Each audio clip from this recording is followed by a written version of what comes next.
Hi, everybody. How are you today? Hope you all had a very nice long weekend. I've discovered something incredible about working for the federal government.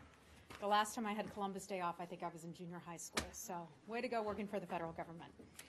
A couple things I want to start off with today. First, I'd like to welcome a group of students we have in the back of the room. They're visiting from Tampa, Florida. They're with St. John's Episcopal School. So welcome to Washington and welcome to the State Department. And I look forward to chatting with you a little bit after the briefing today. So the reporters know the drill. That always means behave when we have students in the room. Okay. I thought we were supposed to behave all the time. We have some other guests here as well, and I would like to welcome the director of the National Counterterrorism Center, Nick Rasmussen, is here. Like me, he's from Wisconsin. My mother's maiden name, his name as well. So welcome, sir. It's nice to have you here. Director Rasmussen leads the U.S. government's efforts to analyze, understand, and respond to foreign terrorist threats here in the United States and around the world. Director Rasmussen was sworn in as the director of the NCTC in 2014, and today will provide some additional background on Hezbollah's worldwide terror activities. I'm also going to welcome and introduce you to our new ambassador, Nathan Sales. He's the State Department's coordinator for counterterrorism. He's right over here to my right. He joined the department in August. Ambassador Sales develops and implements counterterrorism strategies and policies and leads the department in a whole-of-government effort to counter terrorism abroad. And today he will outline U.S. efforts to counter Hezbollah's worldwide terror activities. We'll start with Director Rasmussen. The podium is yours, sir. And then when we wrap up, they'll take a few of your questions. I'll just do a little moderation, and then I'll take your general questions after that. Great. Thank you for that introduction, Heather. And as Heather suggested, my role today is to provide you with some background on the activity we've seen from Hezbollah, both globally, but also here in the homeland. And I'm doing that in order to provide some context about the group's operations worldwide. And this background that I'll be discussing with you points to three recurring themes. First, Hezbollah's use of terrorism across the globe, which has persisted for several decades. Second, the group's continued effort to advance terrorism acts worldwide. And third, the fact that the organization is, in fact, focused on U.S. interests, including here in the homeland, and that is part of the reason why we are here today. Lebanese Hezbollah has repeatedly demonstrated for the world its true character. It is an organization that relies on terrorism as well as other forms of violence and coercion to achieve its goals. And this takes place in spite of the group's attempts to portray itself as a legitimate political party. And prior to September 11th, I think everybody knows, Hezbollah was responsible for the terrorism-related deaths of more U.S. citizens than any other foreign terrorist organization. Now, for many Americans, their introduction to the threat posed by this group came after Hezbollah's attack on the U.S. Embassy in Beirut in April of 1983. And that horrific attack killed 63 and wounded an additional 120 individuals. And it was followed by an even more deadly attack on our Marine barracks in October of 1983, which killed 241 Americans and wounded an additional 128 Americans. So Hezbollah's penchant for violence has not changed over the last 3 decades. We've seen time and time again with its International Terrorism Unit, the External Security Organization, also known as the IJO, the Islamic Jihad Organization, and Unit 910, that its deployment of operatives to nearly every corner of the globe continues to engage in terrorism-related activity. Now, in 2012, the group carried out a bomb attack in Bulgaria that killed 5 Israeli tourists and 1 Bulgarian national. And a number of Hezbollah operatives have been caught laying the groundwork for attacks in places like Azerbaijan, in Egypt, in Thailand, in Cyprus, and in Peru. And there are other instances of Hezbollah-related arrests and disruptions around the world that are at this point unpublicized and remain classified. But all of this together shows us that the group seeks to develop and maintain a global capability to carry out acts of terror.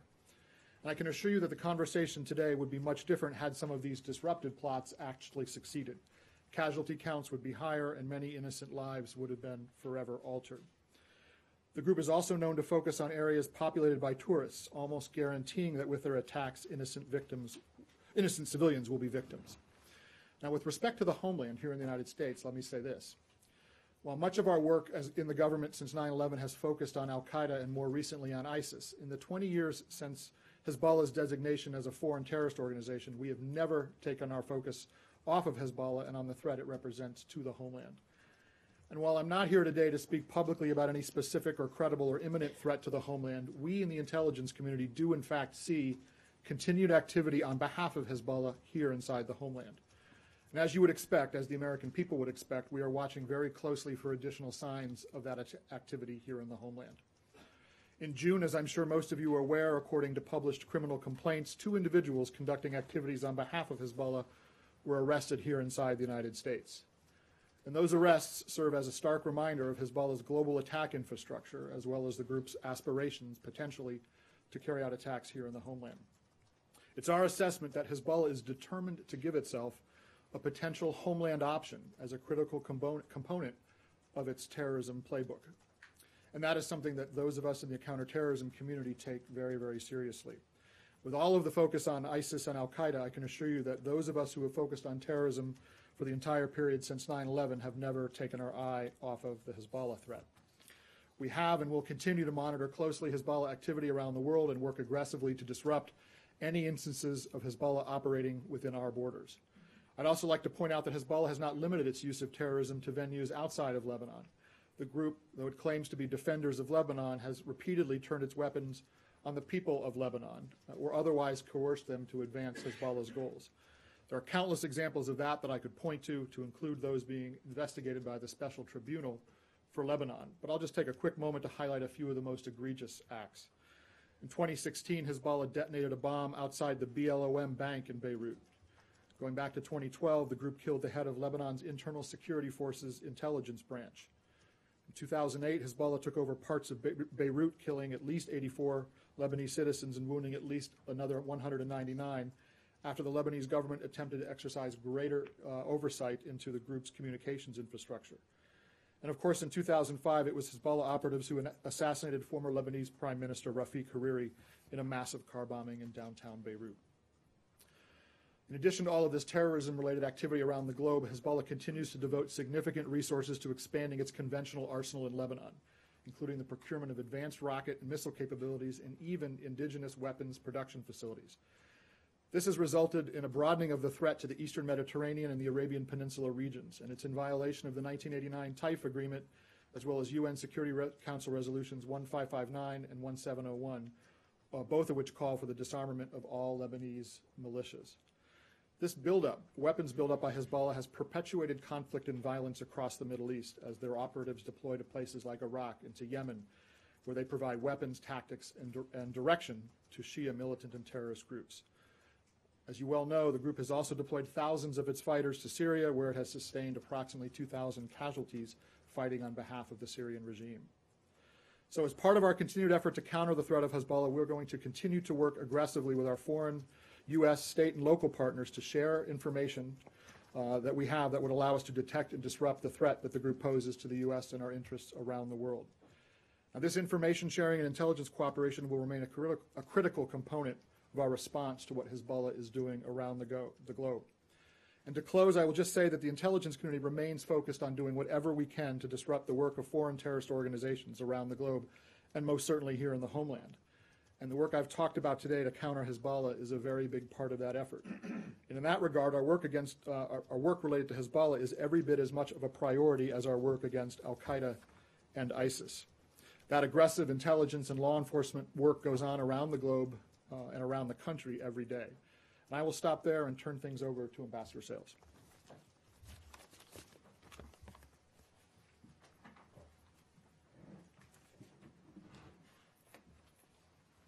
Good afternoon, everyone. This past weekend marked the 20th anniversary of the United States designating Hezbollah as a foreign terrorist organization. With backing from its patron, the Iranian regime, Hezbollah remains one of the world's most dangerous terrorist organizations. It continues to commit terrorist attacks and to engage in other destabilizing activities across the globe. The threat Hezbollah poses to this country was underscored in June when the FBI arrested 2 alleged operatives, one in New York and one in Michigan. These men allegedly were operating on behalf of Hezbollah's international terrorist unit. Hezbollah has a truly global reach. In the past several years, we've seen the group conduct a successful attack in Bulgaria. We've seen it undertake 2 separate plots in Cyprus. We've seen it develop large caches of weapons in Kuwait and Nigeria, and we've seen it send terrorist operatives to Peru and Thailand. These examples can leave no doubt about Hezbollah's true nature and intentions. it continues to build its worldwide terrorist infrastructure to lay the groundwork for future attacks. Countering Hezbollah is a top priority for the Trump administration. Today, I am announcing rewards for 2 senior Hezbollah leaders under the State Department's Rewards for Justice program. First, the department is offering a reward of up to $7 million for information that leads to the location, arrest, or conviction in any country of Talal Hamia. Hamia has been linked to several terrorist attacks, hijackings, and kidnappings targeting U.S. citizens. Hamia leads Hezbollah's international terrorist unit, the so-called External Security Organization, which is responsible for planning and conducting terrorist attacks outside of Lebanon. These attacks have targeted primarily Americans and Israelis. We're also offering a reward of up to $5 million for information that leads to the location, arrest, or conviction in any country of Fuad Shukr. Shukr is a senior military commander of Hezbollah's forces in Lebanon. He's also a member of the Jihad Council, Hezbollah's highest military body. Shukr plays a key role in Hezbollah's military operations in Syria, and he helped plan and launch the 1983 attack on the U.S. Marine Corps barracks in Beirut that killed 241 of our Marines. Let me be clear. These are the first Hezbollah-related rewards under the Rewards for Justice program in a decade. Today's announcement is just one part of our effort to counter Hezbollah's terrorist activities. Until Hezbollah stops using terrorism and violence to achieve its goals, the United States and our allies will aggressively target its terrorism infrastructure and financial support networks. Let me describe some of our other efforts to combat Hezbollah. The FTO designation has been a key tool in disrupting the group's associated networks. Since its designation in 1997, we've prosecuted approximately 21 cases against Hezbollah members in the United States.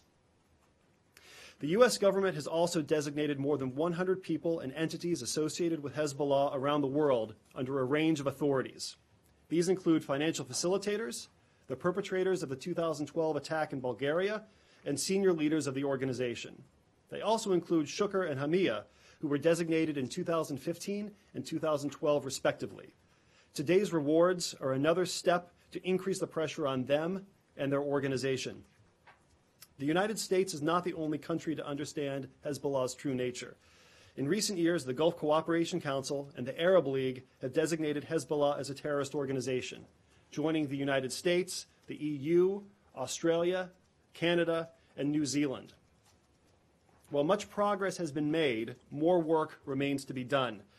Hezbollah is not subject to UN sanctions, nor is it sanctioned regionally or at the national level in South America, Africa, or Southeast Asia, all areas where the group is active. Additionally, some countries have chosen to designate only Hezbollah's military wing, leaving its so-called political wing untouched. But that is a false distinction. Make no mistake, Hezbollah has no political wing. It is a single organization, a terrorist organization, and it is rotten to its core. These gaps are not merely symbolic. They limit other governments' ability to freeze Hezbollah's assets, to shut down its front companies, to eliminate its fundraising and recruiting capabilities, and to prosecute Hezbollah-associated networks. The United States will need allies in this fight. For countries that have already sanctioned Hezbollah, we applaud them for taking this important step, and we urge them to further disrupt the group's activities. As for countries that have yet to do so, we invite them to step up and help us confront this common threat. In particular, we urge our partners to join the U.S. Europol Law Enforcement Coordination Group. The LECG provides a platform for strong collaboration among more than 25 countries that are confronted by this threat.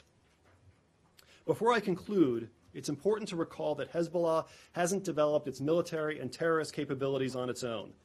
It has become the global threat it is today for one reason: Tehran's deep and abiding assistance. The Iranian regime has built and bankrolled Hezbollah to foment instability throughout the region and across the world. This has all come at the expense of the Iranian people, whose resources are being diverted to support Hezbollah's bloody cause, and at the expense of Lebanon, which has suffered grievously from Iran and Hezbollah's deadly partnership. The people of Iran and the people of Lebanon deserve better than this. Today's Rewards for Justice announcement is another important step in our ongoing campaign to counter Hezbollah's wide-ranging terrorist activities. Working with our partners, we will confront Hezbollah across the globe, we will deny it the resources it needs to carry out its deadly attacks, and we will bring its leaders and operatives to justice. Thank you. Thank you. A couple minutes to take some questions. Elise, let's start with you. Thank you. This is for either one of you. I guess, Ambassador, it might be for you. What about the government of Lebanon? You say that there is no political wing or political organization.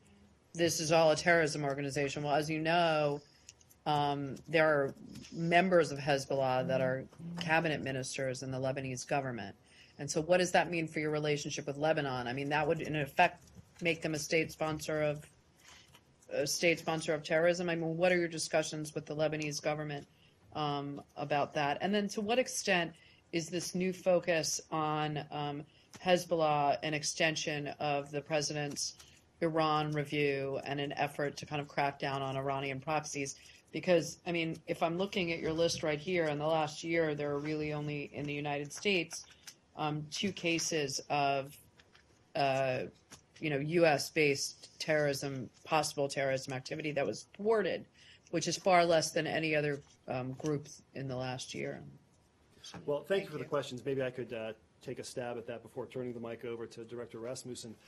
Thanks for the question. As I said, the position of the United States is clear. Hezbollah is a terrorist organization from A to Z, and we don't recognize a false distinction between its terroristic ambitions and its a political role for it. We've been very clear in our public messaging that the government of Lebanon likewise needs to recognize Hezbollah as a terrorist organization, and we look to them to be a reliable partner on that front. I mean, respectfully though, but is that really realistic? I mean, given the, political and Director Rasmussen has worked in the region for a long time too. You know very well that this is, part of the fabric of Lebanese society, and these are long-held political struggles within the country. So, what do you do if Lebanon doesn't? I mean, that's just not gonna. I don't personally, don't envision that ever happening. So I'm just kind of, where do you go from there? Because that's a non-starter. Well, sure. I guess I respectfully reject the premise of your question. I don't think that terrorism is part of the fabric of any society. No, I'm saying members of Hezbollah, which is also, as you know, a social organization. I mean, it's. I understand what you're saying about the terrorism components, but the people of, not all the people of Lebanon, but many of the people, a large section of the population feel differently. Well, as I said, our position has been consistent throughout the years that money given to a terrorist organization, even for purportedly non-terroristic purposes, ends up assisting the group's terroristic activities. If you give money to the so-called peaceful side of an organization, money is fungible, right? And so that frees up resources that can then be used for malign activities that have nothing to do with charitable work or other purposes that we might regard as legitimate. And so it's important for us to maintain that distinction is false, right? The distinction between political and terroristic is false. Can I just jump in on the latter half of your question, Elise, because the phrase "only two." No, let me just, you know what I'm saying. No, I know what you're saying, but from our perspective, the idea that we would have information uncovered in the course of legitimate law enforcement investigations that indicate that there are Hezbollah-linked individuals here in the United States operating for terrorism-related purposes, that's unacceptable, and we are going to pursue whatever means we have at our disposal to make sure that that activity is identified, disrupted, and stopped. That would be true if the group were the Shining Path in Peru. That would be true if the group were ISIS or Al Qaeda, and we are working aggressively against those targets as well. Was just, then I'll pass it over. But I guess the question was just that: what is the kind of recent decision to focus on Hezbollah's? Well, from a law enforcement and intelligence perspective, it's not a timing question. When those issues present themselves, we go after them aggressively with all the tools at our disposal. the specifics of when to make a more public effort to highlight Hezbollah's global activities around the world, I think Ambassador Sales has explained why we're doing that at this particular time. Thanks. I'll be extremely brief. One, why you mentioned it very briefly in your opening comments. But why aren't the missile rocket attacks into Israel at all part of this? Would it be too long to list to put in this, or I just don't know? Are you making a distinction between this kind of operational activity and them firing rockets into? No, Israel? I wouldn't argue that we're making a distinction between the character of the military activity that's being brought against Israeli interests in the north of Israel. I can't speak to why we didn't include it on that. I think the purpose of this graphic was to show you, in a sense, the reach of the organization around the globe. Okay. And then secondly, related to Elise's question, but more directly, the military, the Lebanese armed forces, the Israeli defense minister said this morning that Hezbollah controls the LAF, runs it. The United States provides a significant amount of cash and equipment to the Lebanese army. One, do you agree with the Israeli defense minister that Hezbollah controls the Lebanese armed forces? And second, if you do, or even if you don't, if the Israelis feel that, why do you continue to support them with millions and millions of dollars of stuff? Thanks. Well, we have partnered closely with the Lebanese armed forces because they have been an effective partner in defending the borders of Lebanon against terrorist threats externally, including ISIS and Al-Qaeda and other terrorist elements. We're aware of the report that you referenced today about possible, from the report from Israel. We have been very clear with the Lebanese government that it's important for all of our partners to condemn terrorism in all its forms. And we will continue to work with the Lebanese government to ensure that that vision of a world that is free from terrorism for all potential victims is realized. It sounds like you're making a distinction between the Lebanese army and the Lebanese government. No, I don't mean to draw that distinction. So you're going to continue to give the Lebanese armed forces money and equipment? We are aware of the report. We're looking into it. Rich Hudson. Thanks. Hi, guys.